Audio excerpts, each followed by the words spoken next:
Thank you very much. Let me first say that the people you see here are the people who believe in political parties as institutions of governance in Kenya.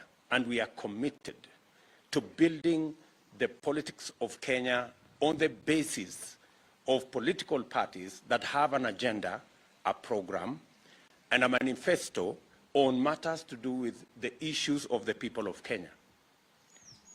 You have said correctly that we formed the Jubilee Party on the same premise, but you are also acutely aware that the Jubilee Party was hijacked by crooks and conmen and cannibalized into what it is today.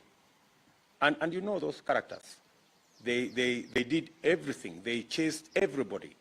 They made it not possible for those of us who are in Jubilee to continue being members of Jubilee.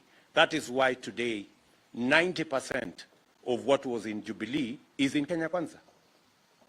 And that is clear testimony that there was a problem that made Jubilee what it was. In this formation, and that is why this formation continues to grow, the deceit that we were subjected to in Jubilee is what is absent in this formation. That's why we are saying we are committed to reconfiguring the politics of our country so that it is on the basis of political parties as institutions of governance, on the basis of a program and an agenda about the people of Kenya. That was the original intention of Jubilee.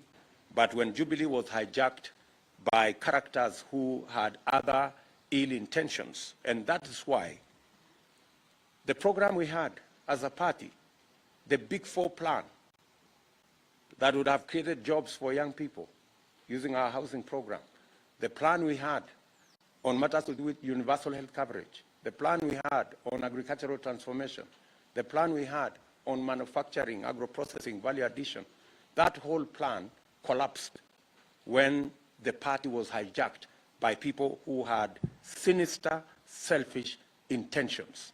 And that is why we ended up in a conundrum called BBI that ended up at a place called null and void. So that's where the whole thing fell apart. And that is why we are re-engineering the politics of our country, and PA is now a big stakeholder together with all the other parties that we are that forms this alliance as we take the country to the next level.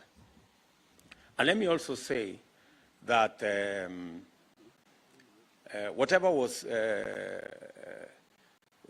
said in the Jubilee NDC by all the speakers there, many people mistook Jubilee for a honest political formation. But surely, even if it were you, after you have been told, you have been blindfolded and told to sign an agreement at night, an agreement you have not read, and an agreement that you don't have a copy, would you continue to be in that formation, even if it were you? You know, if you are subjected to that kind of mistreatment and deceit and conmanship and deception, would you continue to be in that kind of an arrangement? I think it's only fools who don't change their minds. When you are faced with a situation like the one that our brothers have been subjected to in the Azimio conundrum, you have no option but to make other informed choices as you move forward in the politics of our nation. But I'm sure Governor Kingi will. Thank you very much. Yeah. Yes.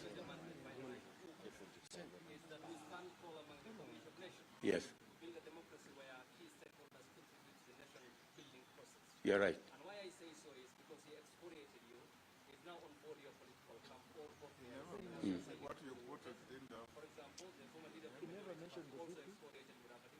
So the point therefore is that going forward, in the eyes of many Kenyans, how does the political class, you included, leading a very key formation, ensure that they don't play double standards in name calling and rather prioritize service delivery, which includes healthcare, education, better roads, and service delivery? Precisely the point I made to you, my good brother, earlier. I told you, if as a leader, you can con fellow leaders, you can operate with deceit with fellow leaders, what are you going to do with ordinary people? You're going to make them slaves. You know? And that is the foundation we want to remove. That's the foundation we want to get out so that we can build a foundation where every leader's word means something. And for your information, many of us standing here, our friends on the other side, have told us all manner of things. You know? Have you heard of something called yangu kumi, ya hui jamaa mwingine kumi? Have you heard of something like that? Did you hear of another guy saying, ako na risasi moja? You know? Have you heard of those things?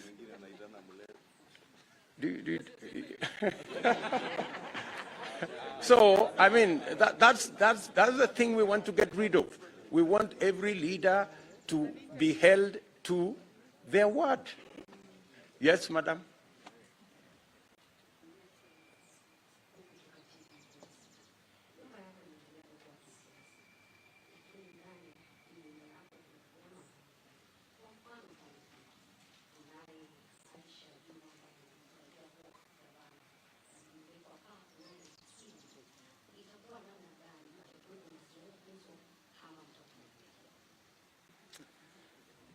Vile umeona hapa katika mkutano huu, tuko na Governor Kingi, tuko na Bwana Kiti ambaye anatafuta kiti ya ugavana kule Kilifi, na tuko na Mama Aisha Jumwa ambaye pia anatafuta kiti kule Kilifi. Hatujafanya makubaliano haya mahali ambapo kuna giza. Wao wamechangia katika sisi kuja pamoja kama PA na Kenya Kwanza. So kuna maelewano ya vile tutaenda mbele kwa pamoja kama PA na kama Kenya Kwanza. Na sasa tumeungana sasa, PA na Kenya Kwanza ni kitu kimoja na tutajipanga pale ndani. We know what to do. Sawa sawa? I think good people, let's say thank you very much for your time. Thank you very much for coming for this press conference. We value your partnership. We value what you do for the people of Kenya, making sure the people of Kenya are informed, and good luck with your job. Asante sana. Yes, sir. Tunaomba picha ya ukora ya mlima hii. Ya live.